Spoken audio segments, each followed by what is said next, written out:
Desa Wonosari, terletak jauh di antara hutan bambu dan jalan setapak yang jarang dilalui orang luar. Di siang hari, desa itu tampak seperti kampung biasa, sawah luas, bau tanah basah, dan suara gamelan dari radio tua milik kepala dusun. Tapi malam hari, suasananya berubah. Angin yang berembus membawa suara seperti nyanyian, lirih namun menggoda. Orang-orang menyebutnya tembang ronggeng malam. Tak banyak yang berani keluar setelah jam 10. Hanya satu tempat yang masih menyala di tengah kegelapan. Warung kopi Mbah Wiryo, di tepi pasar lama yang sudah lama ditinggalkan pedagangnya. Warung itu kecil, berdinding anyaman bambu, dengan lampu sentir yang berkelap-kelip seperti mata arwah lapar. Di depannya selalu ada kursi panjang dari batang pohon kelapa. Disitulah para sopir, petani, dan kadang pendatang singgah mencari kehangatan dari kopi pahit yang selalu disajikan dengan senyum ramah si penjaga warung, Mbah Wiryo. Lelaki tua dengan mata tajam, dan suara serak seperti kerikil diseret di tanah. Usianya mungkin 70, mungkin lebih.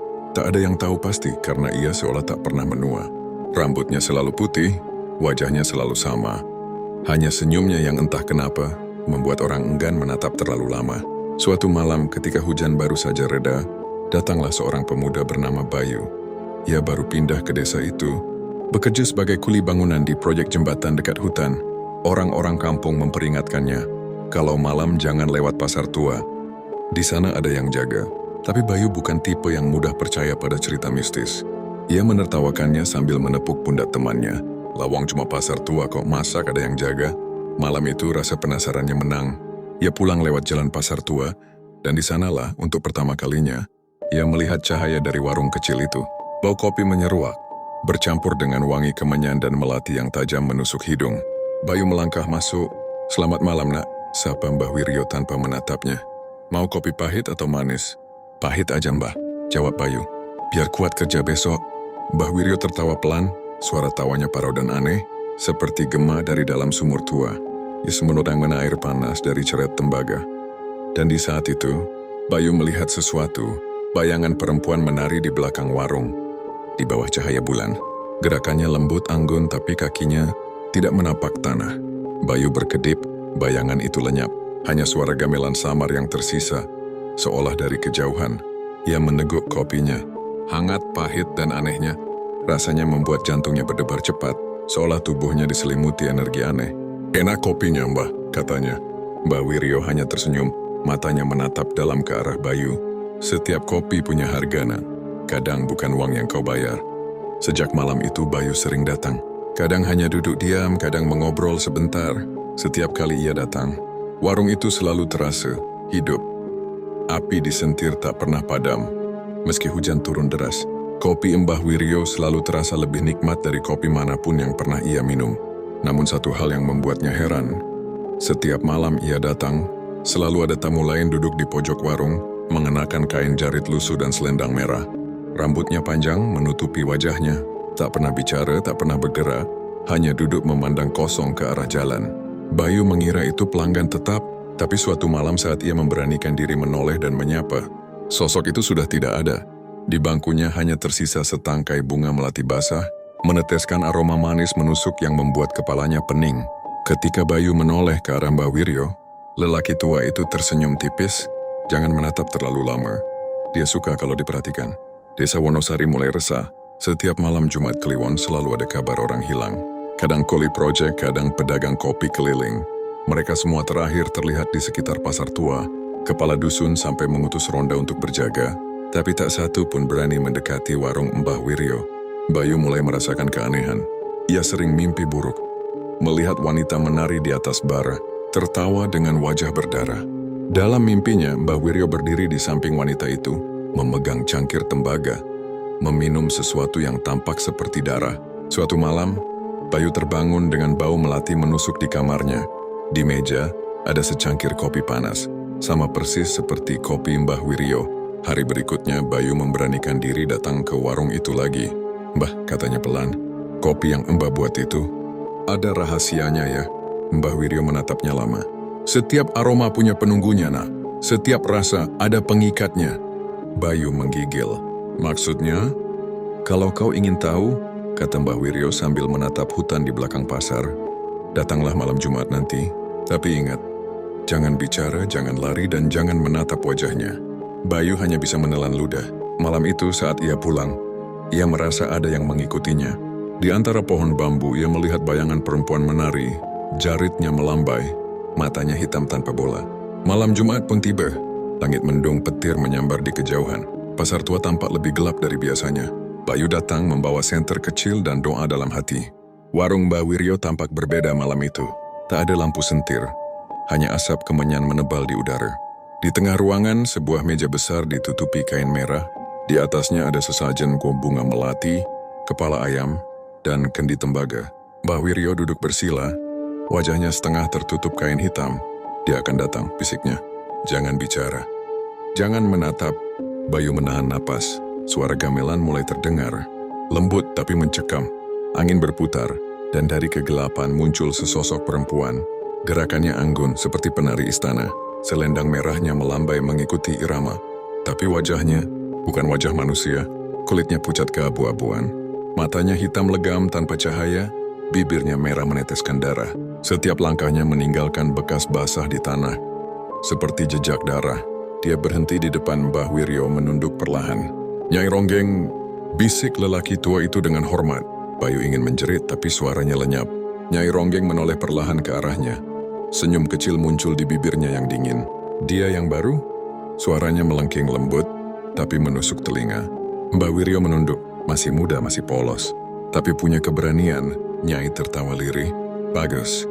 Keberanian itu yang membuat darahnya manis. Bayu ingin mundur, tapi tubuhnya terkunci. Nyai melangkah mendekat, jaraknya kini hanya sejengkal.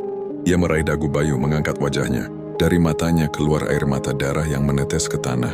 Aku suka matamu, bisiknya. Akan kupinjam sebentar. Dalam sekejap semua gelap.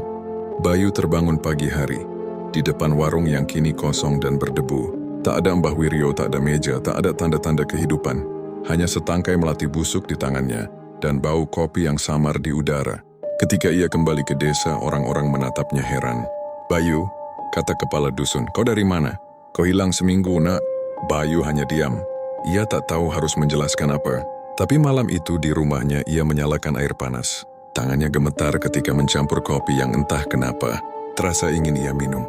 Dan dari cermin ia melihat bayangan seorang perempuan dengan selendang merah menari di belakangnya. Puluhan tahun sebelum Bayu datang ke desa Wonosari, warung kopi itu belum ada. Yang ada hanyalah pasar tua yang ramai setiap pasaran Kliwon. Orang-orang berdagang, menari, tertawa, dan hidup sederhana. Di tengah keramaian itu, ada seorang pemuda miskin bernama Wiryo, pengamen keliling yang bermimpi punya warung sendiri agar tak lagi kelaparan. Wiryo dikenal baik hati, tapi nasibnya selalu buruk. Dagangannya sering hilang, uangnya tak cukup bahkan untuk membeli beras.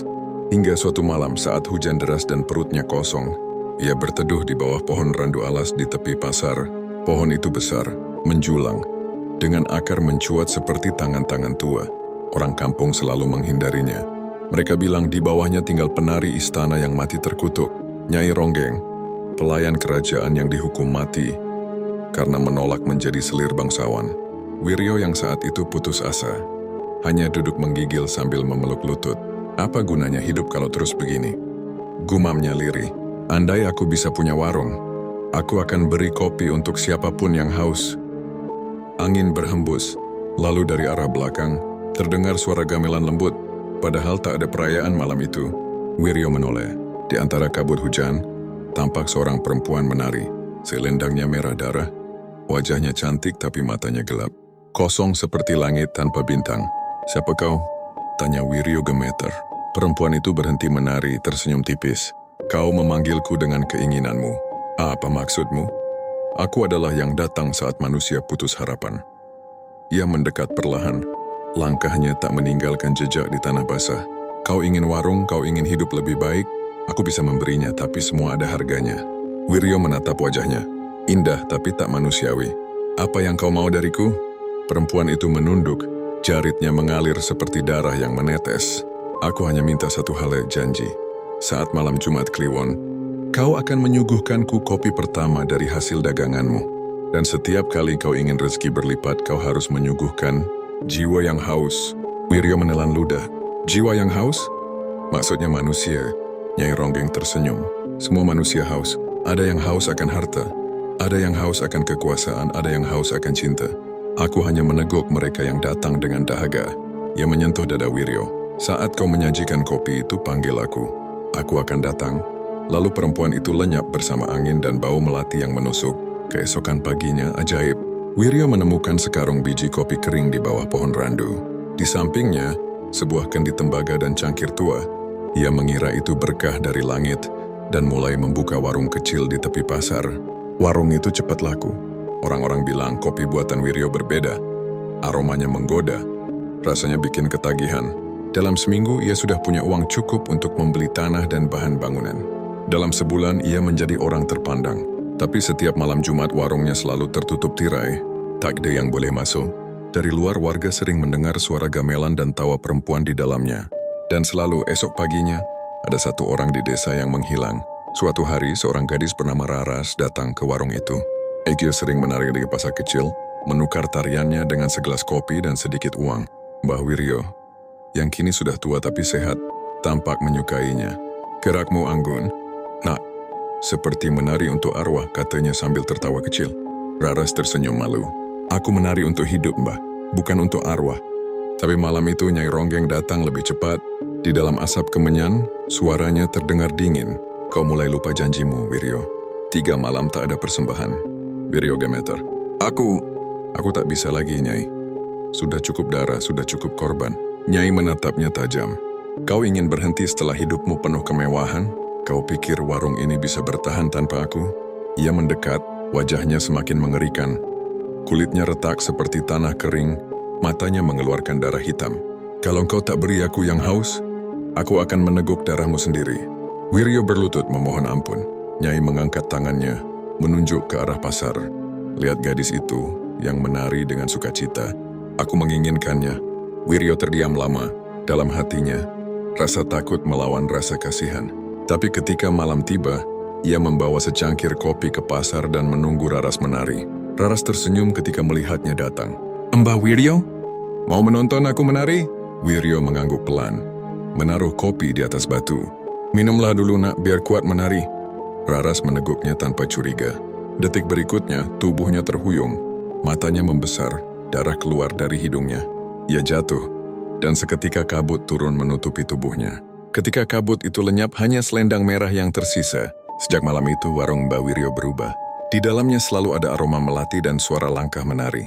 Orang-orang yang datang ke warungnya, entah kenapa selalu ingin kembali. Mereka bilang kopi Mbah Wiryo memberi semangat. Tapi perlahan tubuh mereka kurus, mata mereka cekung. Dan bila salah satu dari mereka berhenti datang, mereka hilang begitu saja. Kepala dusun sempat memanggil Mbah Wiryo, menegurnya dengan keras. Tapi ia hanya tersenyum. Yang datang ke warungku semua haus, Pak. Aku hanya memberi minum. Tahun demi tahun berlalu. Pasar tua sepi, penduduk pergi satu persatu. Tapi Mbah Wiryo tetap muda. Tak ada yang tahu rahasianya. Sampai suatu malam, seorang pendeta desa datang diam-diam untuk memata-matai. Pendeta itu bersembunyi di balik pohon bambu, melihat dari celah jendela. Di dalam warung, Mbah Wiryo duduk bersila di depan meja. Di hadapannya cangkir-cangkir kopi berisi cairan hitam. Dari lantai, asap melingkar membentuk sosok perempuan, Nyai Ronggeng. Aku haus, katanya lembut. Mana persembahanmu malam ini? Mbah Wiryo mengangkat kepala, matanya kosong. Tak ada tamu hari ini, Nyai. Nyai mendesis, kalau begitu kau sendiri yang harus menebusnya. Ia menempelkan jarinya ke dahi Wiryo. Darah keluar perlahan, tapi bukannya jatuh ke lantai, darah itu terserap masuk ke dalam cangkir kopi. Pendeta itu menjerit pelan tanpa sadar. Nyai menoleh, matanya menembus kegelapan, langsung menatap ke arah tempat pendeta bersembunyi. Ada yang mengintip. Dalam sekejap angin berputar kencang. Pendeta itu berlari ketakutan. Esok harinya ia ditemukan di tepi sungai. Matanya terbuka tapi bola matanya hilang. Hanya tersisa rongga hitam. Sejak hari itu orang-orang benar-benar tak berani mendekati pasar tua lagi. Warung itu seolah hidup sendiri. Lampu menyala meski tak ada yang menyalakannya. Bau kopi menyebar meski tak ada api. Dan setiap Jumat Kliwon dari arah pasar, terdengar suara selendang berputar dan tawa perempuan menari di atas tanah basah. Tahun berganti, Wiryo menjadi legenda. Orang menyebutnya penjual kopi setan. Manusia yang menjual jiwanya kepada Nyai Ronggeng demi kekayaan dan umur panjang. Tapi tak ada yang tahu bahwa di dalam dirinya Wiryo sudah tak sepenuhnya manusia. Jantungnya tak lagi berdetak seperti dulu. Matanya bisa melihat dua dunia, dunia hidup dan dunia arwah. Setiap kali ia menyajikan kopi, ia tahu siapa yang haus dan siapa yang akan menjadi korban berikutnya. Namun jauh di dalam hatinya tersisa penyesalan. Ia teringat Raras, gadis penari yang ia korbankan. Kadang di malam sunyi, ia mendengar suaranya memanggil dari dalam hutan. Wiryo, kau berjanji menemaniku menari, dan ketika ia menutup matanya, ia tahu suatu hari, Nyai Ronggeng akan menagih janji terakhirnya. Jiwanya sendiri, 3 minggu setelah kejadian di Pasar Tua, Bayu masih merasa hidupnya tidak sama lagi. Ia sering terbangun di tengah malam dengan dada sesak, seperti ada yang duduk di atasnya. Di telinganya samar-samar terdengar bunyi gamelan lembut, dan suara perempuan berbisik, seolah menari di balik tirai kamarnya. Bayu, buatkan aku kopi. Setiap kali suara itu datang, tubuhnya kaku. Ia tak bisa bergerak, tak bisa bersuara. Hanya matanya yang terbuka, menatap sudut kamar yang gelap. Tempat sesosok bayangan perempuan sering berdiri. Selendangnya merah, meneteskan darah di lantai. Namun setiap kali pagi tiba, semuanya lenyap.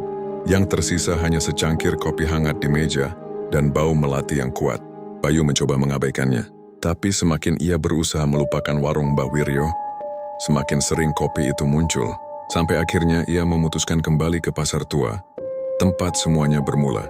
Sore itu langit Wonosari berwarna kelabu. Pasar Tua tampak seperti reruntuhan. Atapnya roboh, lantainya dipenuhi daun kering. Tapi anehnya, di tengah reruntuhan itu, warung kopi Mbah Wiryo berdiri utuh, seolah waktu tak pernah menyentuhnya. Lampu sentir menyala padahal tak ada minyak.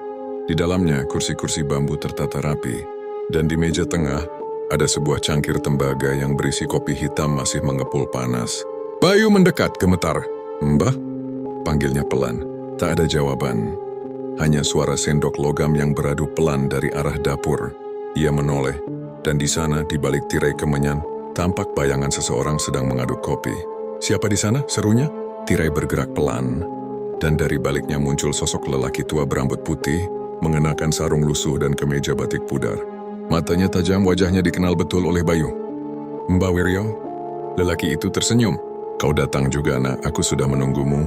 Bayu mundur, napasnya tercekat. Tapi Mbah sudah mati, potong Wiryo sambil terkekeh pelan. Kematian hanya berlaku bagi mereka yang tidak punya perjanjian. Mbah Wiryo duduk di kursi bambu menuangkan kopi ke 2 cangkir. Minumlah. Itu warisanmu. Aku tidak mau. Bentak Bayu. Tapi kau sudah minum sebelumnya, kata Wiryo lembut. Ingat malam ketika kau pertama kali datang ke warung ini? Saat itu aku memberimu kopi pesugihan. Setetes darah Nyai Ronggeng ada di dalamnya. Sekarang sebagian dari jiwamu sudah menjadi bagian dari kami. Bayu menggeleng keras. Aku tidak mau ikut pesugihan, Mbah. Aku cuma minum kopi. Wiryo tersenyum, menatap cangkirnya yang mengepul. Setiap perjanjian dimulai dari hal kecil, nah. Dari keinginan yang sederhana. Kau ingin kuat, ingin hidup lebih baik. Itu cukup bagi Nyai untuk datang. Bayu berlari keluar, tapi setiap langkah yang ia ambil, warung itu seolah memanjang tanpa ujung. Suara gamelan menggema. Dan dari kegelapan muncul bayangan penari-penari perempuan. Mereka semua mengenakan selendang merah. Wajahnya hancur, sebagian tanpa mata, sebagian tanpa lidah. Tapi mereka terus menari mengelilinginya. Bayu menjerit berusaha menutup telinga. Tapi suara itu makin keras menggema di dalam kepalanya. Tiba-tiba semua berhenti. Dan di hadapannya berdiri Nyai Ronggeng. Ia tersenyum cantik dan mengerikan sekaligus. Kau yang menggantikannya, Bayu. Perjanjian lama tak boleh putus. Bayu menatapnya ketakutan. Gantikan siapa?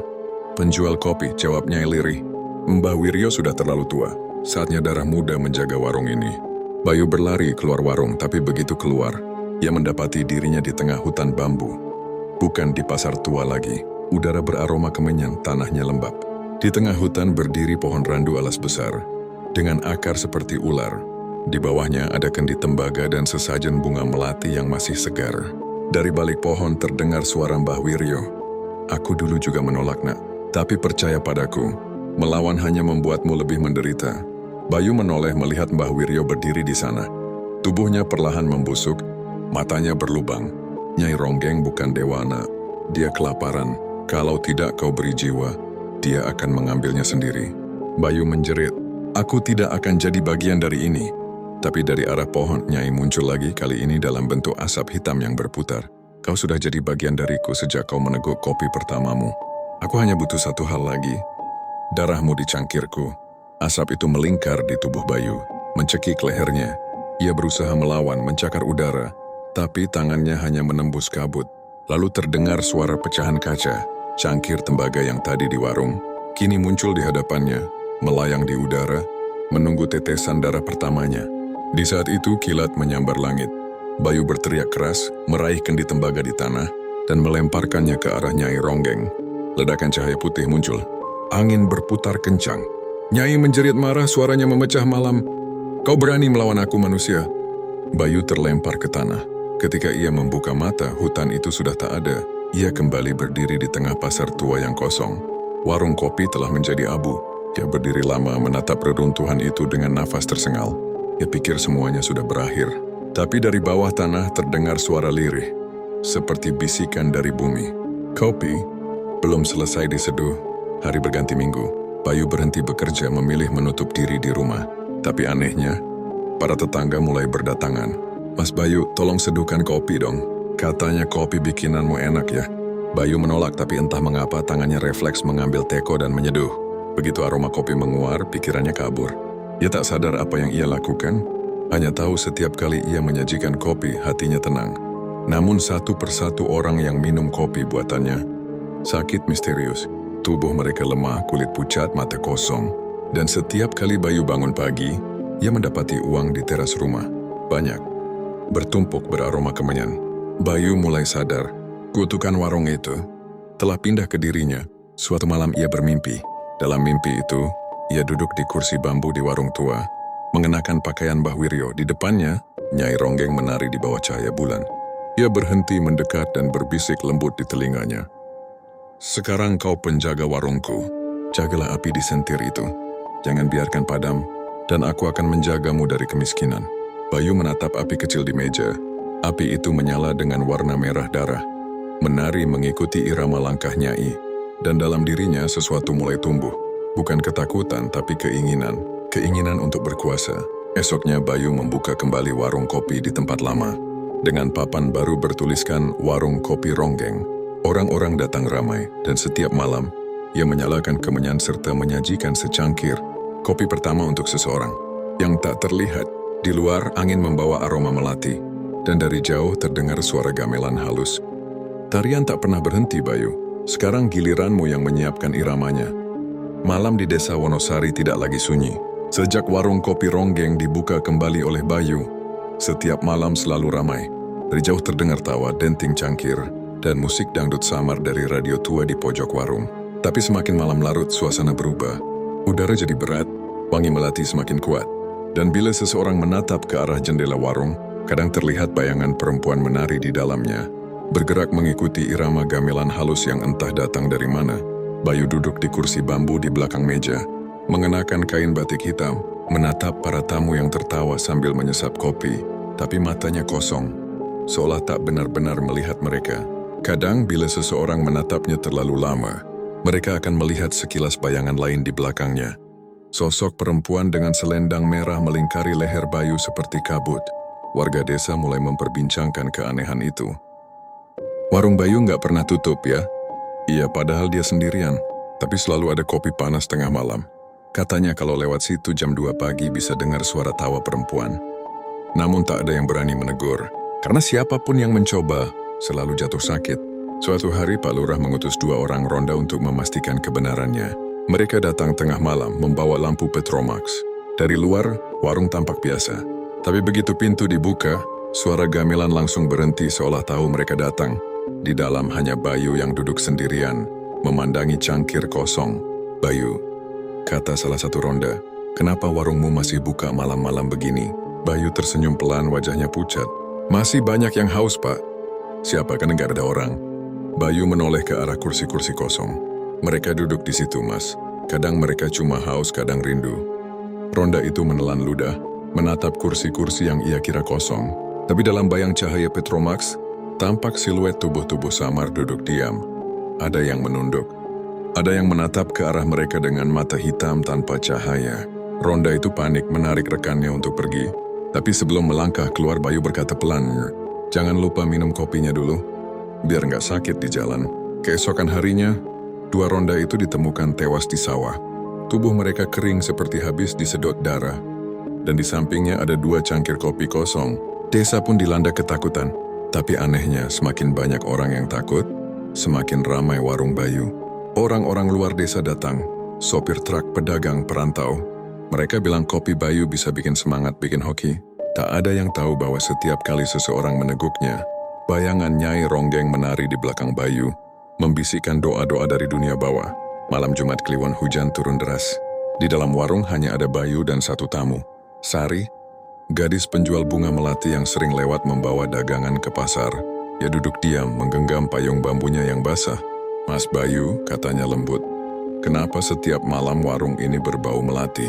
Bayu menatapnya lama. "Mungkin karena kamu yang bawa melati, Sari." Gadis itu tersenyum kecil tapi matanya menyiratkan rasa takut. "Aku sering mimpi, Mas. Dalam mimpiku aku menari di sini. Tapi orang-orang di sekelilingku nggak punya wajah." Bayu tak menjawab. Ia menuangkan kopi ke cangkir, mengaduk perlahan. "Minumlah, Sari, biar nggak mimpi aneh lagi."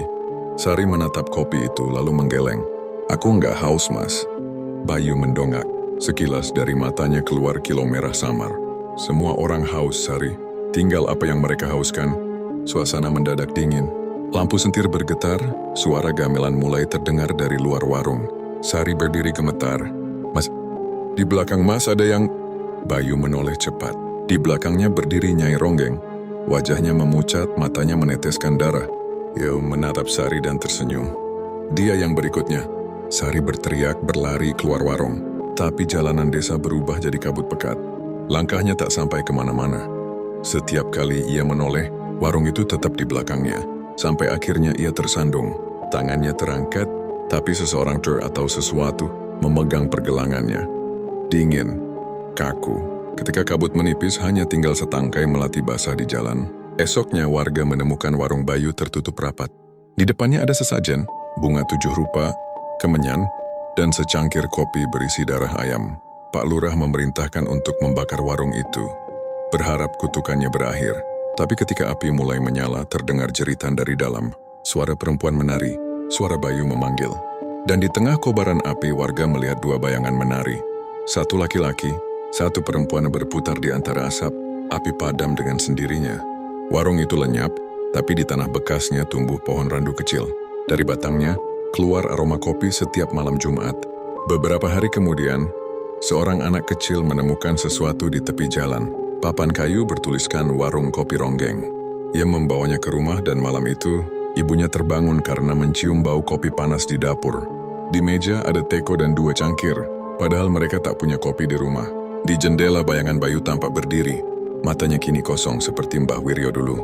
Setiap rasa harus diteruskan. Warung ini tak boleh sepi. Dari hari ke hari kabar menyebar ke desa lain. Orang-orang bilang warung kopi Ronggeng berpindah-pindah tempat. Kadang di tepi jalan, kadang di pinggir sawah, kadang muncul di pasar lama. Warungnya selalu tampak sama. Kecil, sederhana, dengan lampu sentir dan aroma melati yang pekat. Dan siapapun yang berani singgah di situ tak pernah lagi sama. Ada yang jadi kaya mendadak, ada yang tiba-tiba hilang, dan ada yang tiap malam mendengar suara perempuan di telinganya berbisik lembut. Haus? Kini desa Wonosari perlahan ditinggalkan penghuninya. Tanahnya subur, tapi orang enggan menetap. Karena setiap kali malam turun, dari kejauhan selalu tampak asap tipis dan cahaya merah dari sebuah warung kopi, diiringi alunan gamelan halus dan suara langkah penari. Dan siapapun yang lewat tahu satu hal, jika engkau mencium bau kopi dan melati bercampur menjadi satu, jangan menoleh ke belakang. Bertahun-tahun berlalu sejak desa Wonosari lenyap dari peta, hanya tinggal hutan randu yang menutupi bekas pasar tua. Namun di malam-malam tertentu, terutama ketika bulan tampak merah seperti darah, orang-orang dari desa tetangga bersumpah, mereka bisa melihat asap tipis dan cahaya, kemerahan di balik pepohonan. Mereka bilang, itu tanda warung kopi kutukan muncul kembali, tempat di mana Nyai Ronggeng dan penjaga barunya, Bayu, menari di antara arwah. Tak ada yang tahu pasti sampai seorang jurnalis muda bernama Ratna datang ke sana. Ia menulis untuk majalah misteri, tertarik dengan cerita rakyat Wonosari yang aneh. Desa hilang, penjual kopi abadi dan penari iblis. Baginya, itu hanya legenda yang bisa dijadikan artikel menarik. Tapi ia salah besar. Ratna tiba di lokasi menjelang senja. Jalan menuju Wonosari sudah tertutup semak, Tapi ia terus berjalan dengan peta tua di tangan. Langit memerah, udara mulai dingin. Di kejauhan, terdengar suara gamelan samar padahal tak ada rumah satu pun. Ia berhenti. Di depan matanya, di antara kabut berdiri sebuah warung kecil. Atapnya reot tapi lampu sentir di dalam menyala lembut, berkelap seperti kunang-kunang. Tidak mungkin, gumam Ratna. Warung ini masih ada? Ia melangkah pelan masuk. Di dalam aroma kopi langsung menyergap, hangat, manis tapi menyimpan rasa logam yang aneh. Di meja sudah tersedia secangkir kopi panas padahal tak ada orang di sana. Ratna memegang kamera, menyalakannya untuk merekam suasana. Siapapun yang buat ini pasti tinggal di sekitar sini, katanya pelan. Tapi ketika ia melihat layar kameranya, wajahnya memucat. Dalam rekaman di balik dirinya, ada sosok laki-laki duduk di kursi bambu, wajahnya pucat, matanya kosong, mengenakan batik gelap. Ratna menoleh cepat, kosong, tak ada siapa pun. Namun suara pelan terdengar dari arah meja. Kopi tak boleh dibiarkan dingin. Ratna gemeter. Siapa di sana? Sosok itu muncul dari kegelapan Bayu. Wajahnya masih muda tapi tampak beku tanpa emosi. Kau datang mencari cerita? Katanya datar. Semua yang datang ke sini mencari sesuatu. Ratna menelan ludah. Aku cuma ingin tahu kebenaran tentang warung ini. Bayu menatapnya lama. Kebenaran selalu diseduh dengan darah. Ratna mundur tapi langkahnya terasa berat. Dari sudut warung asap melati menebal, membentuk siluet perempuan menari dengan selendang merah. Gerakannya anggun tapi bayangannya menembus lantai seperti tak mengenal tanah. Bayu berbisik, Nyai Ronggeng. Ratna menatap sosok itu. Itu legenda yang diceritakan orang-orang, penari kutukan. Nyai berhenti menari menoleh perlahan. Wajahnya cantik, terlalu cantik untuk nyata. Tapi matanya hitam polos kosong seperti langit yang tak pernah pagi. Ia mendekat ke arah Ratna, senyum kecil di bibirnya. Legenda lahir karena manusia suka mengulang dosa yang sama. Ratna berusaha mundur tapi Nyai sudah berada di depannya. Dingin. Harumnya melati menusuk sampai ke kepala. Lalu Nyai menyentuh bahunya. Seketika Ratna melihat kilasan-kilasan di pikirannya. Masa lalu yang bukan miliknya. Ia melihat Wiryo muda di bawah pohon randu, berlutut di hadapan Nyai meminta kekayaan. Ia melihat Raras yang mati meneguk kopi dan Bayu yang terjerat warisan kutukan. Ia melihat desa Wonosari yang perlahan tenggelam dalam kabut, disedot oleh tanah. Satu persatu rumah hilang seperti ditiup angin. Dan di tengah semuanya Nyai menari tanpa henti, memutar selendang merahnya, menelan waktu, menelan nama, menelan semua yang berani memanggilnya. Ratna menjerit tapi suaranya tenggelam. Tiba-tiba Bayu memegang pundaknya. Sudah cukup Nyai. Nyai berhenti menari, menatap Bayu dengan marah. Kau berani melawan aku. Bayu menunduk. Aku tak melawan. Aku hanya ingin mengakhiri tarian ini. Nyai menatapnya lama, lalu tertawa pelan. Kau manusia pertama yang ingin mengakhiri keabadian. Bayu menatap secangkir kopi di meja. Aku sudah haus terlalu lama. Ia meneguknya perlahan. Darah keluar dari hidung dan matanya, tapi ia tersenyum. Kopi terakhir ini untukmu, Nyai. Nyai menatapnya. Untuk pertama kalinya matanya tampak bergetar, seperti merasa kehilangan. Bayu jatuh berlutut. Darahnya menetes ke lantai membentuk simbol lingkaran. Dari darah itu muncul cahaya merah yang semakin terang, membakar ruangan. Nyai berteriak, suaranya memecah udara. Bodoh, kau pikir kematian bisa membebaskanmu? Bayu menatapnya dengan tatapan tenang. Bukan aku yang bebas, tapi mereka. Ledakan cahaya terjadi. Warung kopi itu terbakar. Suara gamelan hancur, melati berubah menjadi abu. Ratna terlempar keluar, tak sadarkan diri. Pagi hari, Ratna terbangun di tanah lapang.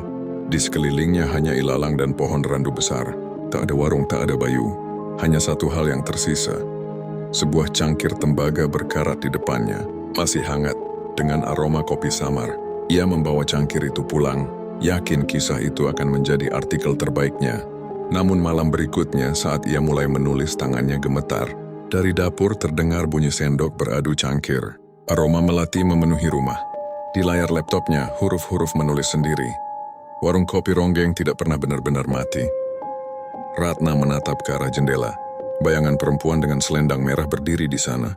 Menatapnya dengan senyum lembut. Sekarang, giliranmu yang menyeduh, Ratna. Beberapa bulan kemudian di pinggir jalan antar kota, para sopir truk sering bercerita. Ada warung kopi kecil di dekat hutan, dengan papan bertuliskan Warung Kopi Ronggeng. Kopinya enak katanya, aromanya bikin tenang. Tapi bila kau datang menjelang tengah malam, Pelayannya selalu seorang perempuan muda berambut panjang, memakai kain batik merah. Ia selalu berkata hal yang sama sebelum pergi. Nikmatilah selagi hangat, karena kalau sudah dingin rasanya bisa membuatmu mati. Dan bila kau mendengar gamelan dari arah hutan setelah meminumnya, jangan menoleh ke belakang. Terima kasih sudah menonton, jangan lupa like, komen, share dan subscribe untuk mendengarkan kisah selanjutnya.